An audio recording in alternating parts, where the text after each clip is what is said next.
அதை திருத்தம் பண்ணுறதுக்கான முகாம் தான் இப்போ வச்சுருக்குறாங்க. இதை எல்லாத்தையுமே பண்ணணும் ஒன்று. அதுக்கப்புறம் ஒரு சில பேர்லாம் வந்து மாற்று கட்சிக்கு போகிறாங்க. இப்போ வந்து ஏடிஎம்கேக்கு போகிறது, ஒரு டிஎம்கேக்கு போகிறது, விஜய் கட்சிக்கு போகிறது. அது வந்து இப்போ வந்து ஒரு ட்ரெண்டாகின்னு வருது. நம்ம கட்சியோட வலிமை வந்து நிறைய பேருக்கு தெரியல. கல்யாணம் கூட பண்ணிக்காம தலைவர் வந்து நம்மளுக்காக வந்து உழைச்சின்னு இருக்கிறாரு. இது நிறைய பேருக்கு தெரியல. இப்போ நம்ம இதை முடிச்சுட்டு நம்ம போய் சாப்பிட்டு போய் வீட்டில் போய் படுத்துக்கணும். ஆனால் தலைவர் அப்படி கிடையாது. 24 மணி நேரத்தில் 22 மணி நேரம் உழைக்கிறாரு. அதிகபட்சமாக 2 மணி நேரம் 1.5 மணி நேரம் தான் தூங்குறாரு. இது நான் பெருமைக்கு சொல்ல, இதான் உண்மை. தலைவரோட ஐடியில் போய் பார்த்தீங்கன்னா அந்த எல்லாமே வந்து அதில் வந்து எல்லாமே டீட்டெயிலாக தெரியும். தலைவர் எந்த டைமில் வந்து நிகழ்ச்சிகள் நடந்துக்கிறாரு சொல்லிட்டு. ஏன் பொறுப்பாளர் கூட மாவட்ட செயலர் கூட இன்னும் அறிவிக்கிறதுக்கு டைம் இல்லை தலைவருக்கு.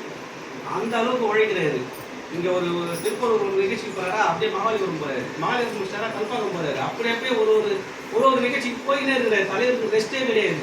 இந்த தமிழ்நாட்டில் ஏன் உலகத்தில் கூட எடுத்துங்களேன், உலகத்தில் கூட வந்து நம்ம தலைவர் மாரி உழைக்கிற தலைவரை பார்த்தே இருக்க முடியாது.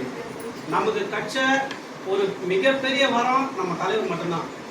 அம்பேத்கருக்கு அப்புறம் அடுத்த வந்து நம்ம மக்களுக்காக தன்னை தியாகம் பண்ணிக்கிட்டு உழைக்கிற ஒரே மனுஷன் நம்ம தலைவர் எழுச்சி தமிழர் மட்டும்தான்.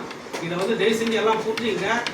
தலைவரை விட்டுட்டு இன்னொரு கட்சிக்கு போகணும் அப்படின்னு பார்த்தாலே அந்த இடத்துல தலைவர் நிற்கிறேன், நீ திரும்பி வா, அந்த இடத்துல நான் வந்து உங்களுக்காக நிற்பேன் அப்படின்ற ஒரு இதெல்லாம் கூட இப்போ நான் போட்டுருக்கேன். ஆமாம், அந்த மாதிரியான தலைவரை வந்து விட்டுட்டு போகணும்னு யாரும் நினைக்காதீங்க.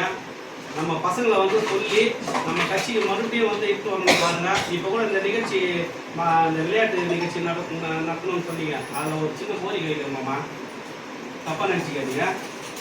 அதாவது எல்லா கட்சியிலேருந்தும் வந்து எல்லா கட்சியிலையும் இருக்கிறாங்க. ஒரு ஏரியான்னு பார்த்தா நிகழ்ச்சி வந்து எல்லாருமே வந்து பண்ணணும், அது தப்பே கிடையாது. ஆனால் விடுதலை சித்தை அதை தலைமை ஏற்று இங்கே பண்ணணும். ஏன்னா விடுதலை சித்தில் வந்து பலமாக இருக்குது. நகரத்தில் சிவராஜ் மாமா ஒன்று, அதுக்கப்புறம் வந்து அக்கா லதாக்கா இருக்கிறாங்க, அக்கா வெண்ணில் அக்கா இருக்கிறாங்க, தம்பி தமிழ்வானா, இளவரசன், ரவி, கார்த்திகி, வினீத்து, புண்ணியகோட்டி, சூர்யா, பால்ராஜ், தம்பி எல்லாருமே இருக்கிறீங்க, சித்திக்கு எல்லாம் இருக்கிறீங்க. நீங்கள் என்ன பண்ணணும்னா இப்போ எல்லாரும் சேர்ந்து தானே இப்போ இங்கே வந்து ஒரு நிகழ்ச்சி நடக்குதுன்னா அது விடுதலை சித்த நிகழ்ச்சி தான். நல்லா புரிஞ்சுக்கணும், விடுதலை சித்த நிகழ்ச்சி தான். ஆனால் அது தலைமை ஏற்று நம்ம கட்சி சார்பாக பண்ணுற மாதிரி தான் இருக்கணும். இப்போ நான் கூட சொன்னல அந்த ப்ரைஸ்லாம் வந்து பொதுவாக கொடுக்கணும், அது நியாயமாக நடக்கணும். ஆனால் ஒரு நிகழ்ச்சி நடக்குதுன்னா அது விடுதலை சித்த நிகழ்ச்சியாக தான் நடக்கணும் அப்படின்னு சொல்லி உங்களால் வந்து அன்பாக வந்து கேட்டுக்கிறேன். ஏன்னா இது வந்து எல்லோரும் கலந்து பண்ணுறோம் அப்படிலாம் இல்லை. நீங்கள் தலைமை ஏற்றினீங்கன்னா நீங்கள் தான் செலவு பண்ணீங்க, நீங்கள் தான் வசூல் பண்ணீங்க, நீங்கள் தான் எல்லாருமே பார்ப்பீங்க. அதனால் ஒரு பேனர் கூட வைக்கிறீங்கன்னா விடுதலை சித்தைகள் ஒருங்கிணைக்கும் விளையாட்டு போட்டி மற்றும் பரிசளிப்பு விழா நிகழ்வு அப்படின்னு போட்டிங்கன்னா அது இன்னும் வந்து சிறப்பாக இருக்கும். அது வந்து இப்போ நம்ம ஒரு ஃபேஸ்புக்கில் போட்டோம்னா அது தமிழ்நாடு முழுக்க ஒழிக்கும். இந்த கிழக்கு பொத்தேரி மேற்கு பொத்தேரிலேருந்து இந்த நிகழ்ச்சி விடுதலை சித்தை வந்து பண்ணியிருக்கிறாங்க அப்படின்றது தெரியும். தலைமை சிவராஜ், வரவேற்புரை மகளிர் அணிஞர், முன்னிலை பொறுப்பாளர்கள் அப்படின்னு போட்டு சீஃப் கெஸ்ட்டில் போட்டுக்கலாம்.